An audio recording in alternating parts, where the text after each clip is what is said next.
Hola, mi nombre es Jonathan Caro Guerrero, pertenezco al programa de Ingeniería de Softwares de la Universidad Iberoamericana. En esta oportunidad quiero hablarles de los conjuntos numéricos y de sus axiomas. Bueno, para dar inicio, debemos entender de que, también un segundo, listo. Los conjuntos numéricos son varios y empezamos por el conjunto de los números naturales. Tiene dentro de su simbología o se representan con una n, es esta que señalo acá. Sus características son que son el conjunto de números que por más tiempo hemos utilizado en la humanidad, son el conjunto de números más antiguo.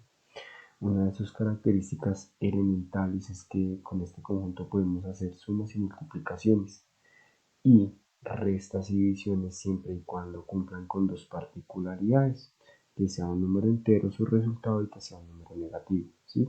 Si no cumple con una de estas dos, no estaríamos hablando de números naturales y no se podría hacer la división o la resta. Sirve para contar objetos, como les decía, son números enteros y son positivos. Y su función es hacer operaciones básicas y elementales. Aquí coloqué algunos ejemplos: 3 más 3, 9 menos 6, 3 por 2 y 8 dividido 4. Si se dan cuenta y si las ejecutáramos, aquí nos daría un 6, aquí nos daría un 3, aquí nos daría un 6, aquí nos daría un 2. Los resultados son números enteros y positivos.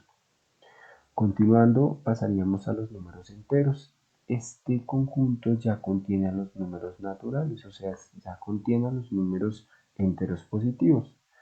Pero los enteros tienen una particularidad y pues su símbolo ya no sería la n sino la z, pero adicional a ello este conjunto pues tiene a los naturales, pero también contiene al cero y al conjunto de números enteros y negativos. Entonces en los números naturales, hablando de una recta numérica, estaríamos hablando del número 1 en adelante, pero los enteros ya contienen desde el 0 hacia su derecha y del 0 hacia su izquierda. La única norma para que sea un entero es que tiene que ser un número entero, no puede ser decimal y no puede ser fraccionario, ¿sí? Y su resultado, por ende, también debe ser un número entero. Puede ser negativo, puede ser positivo, pero debe ser entero. El conjunto de los números racionales se representa con una Q. Este es el conjunto ya de los fraccionarios. Pero estos fraccionarios tienen que cumplir con una particularidad o con unas reglas. Y es que pues, los racionales los podemos expresar en decimales infinitos, pero periódicos o finitos, ¿sí? Y todos los enteros pues sabemos que son racionales porque los podemos expresar en un fraccionario, ¿sí? Si yo quiero, por ejemplo, expresar un 7 en un fraccionario, pues simplemente coloco 7 sobre 1, ¿sí? Si yo hago esta división 7 sobre 1, pues me daría 7, ¿sí? Pero básicamente pues puedo expresar este número entero con los fraccionarios simplemente colocándole 1. Listo.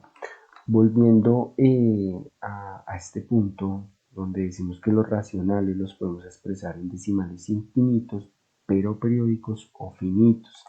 Les dejé aquí dos ejemplos. Si nos damos cuenta del resultado de 3 dividido 8, pues 3 dividido 8 sería 0,375. Es un número decimal, pero finito porque ahí termina.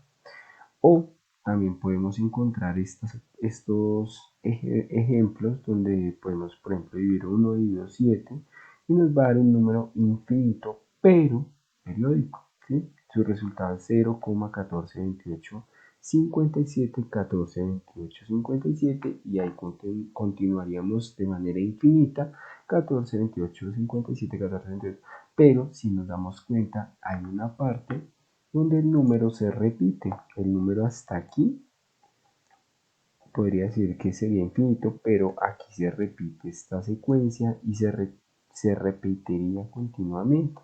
Por eso podemos decir que este número es un número racional, porque es un número infinito pero periódico Y este también es un número finito porque termina acá.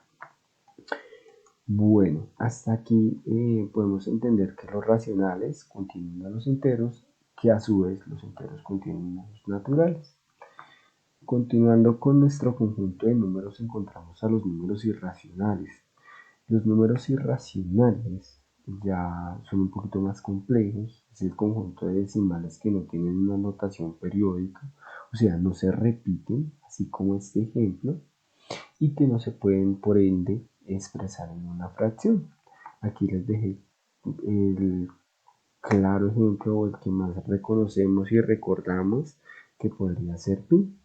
Pi es un número irracional. ¿Por qué? Porque no lo puedo expresar como un número entero, pero tampoco lo puedo expresar como una fracción. Todos sabemos que pi es un número infinito. Es un decimal infinito que es 3,141692. Así sucesivamente pudiéramos continuar de manera infinita, pues simplemente para darle un uso un poco más elemental y coloquial en la matemática, lo aproximamos a 3,1416, pero sabemos que es un número infinito. Por eso lo clasificamos dentro de los números irracionales. Bueno, todos estos conjuntos a su vez contienen o conforman a los números reales. Cuando hablamos de números naturales, de enteros, de racionales, de irracionales, estamos hablando de los números reales que se representan, o su símbolo es una R. Bueno, vamos ahora a explicar los axiomas. Básicamente, ¿qué son los axiomas, muchachos? Los axiomas son las reglas de los números reales, ¿sí? Bueno, las reglas están dadas para la suma y para el producto. El producto, pues como sabemos, estamos hablando de la multiplicación. Aquí encontramos unas propiedades, ¿sí? Básicamente son 6 y voy a empezar a explicar una a una. Encontramos la propiedad de cerradura que nos dice en la suma que a más b nos va a dar un número real, ¿sí? La suma de dos números nos va a dar un número real, que pues ya sabemos que los números reales son enteros, fraccionarios, enteros negativos o decimales finitos o infinitos. Lo mismo pasa en el producto, en la multiplicación. A por b me va a dar un número real. La propiedad asociativa que nos dice que el resultado de la suma de a más b más c es lo mismo que decir b más c más a. ¿Sí? Si nosotros reemplazamos aquí este a por un 2 y b por un 3 y c por un 4 y hago esta suma, a más 2, 2 más 3 me va a dar 5, más 4 me va a dar 9, y si lo interpretamos de otra manera, b más c, que sería 3 más 4, ¿sí? 3 más 4 nos da 7 más a, que sería acá un 2, me va a dar un 9.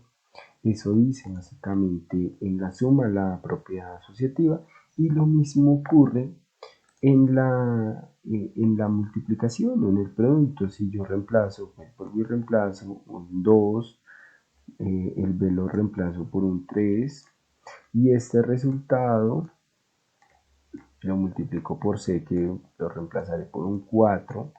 2 por 3 me da 6 y 6 por 4 me da 24.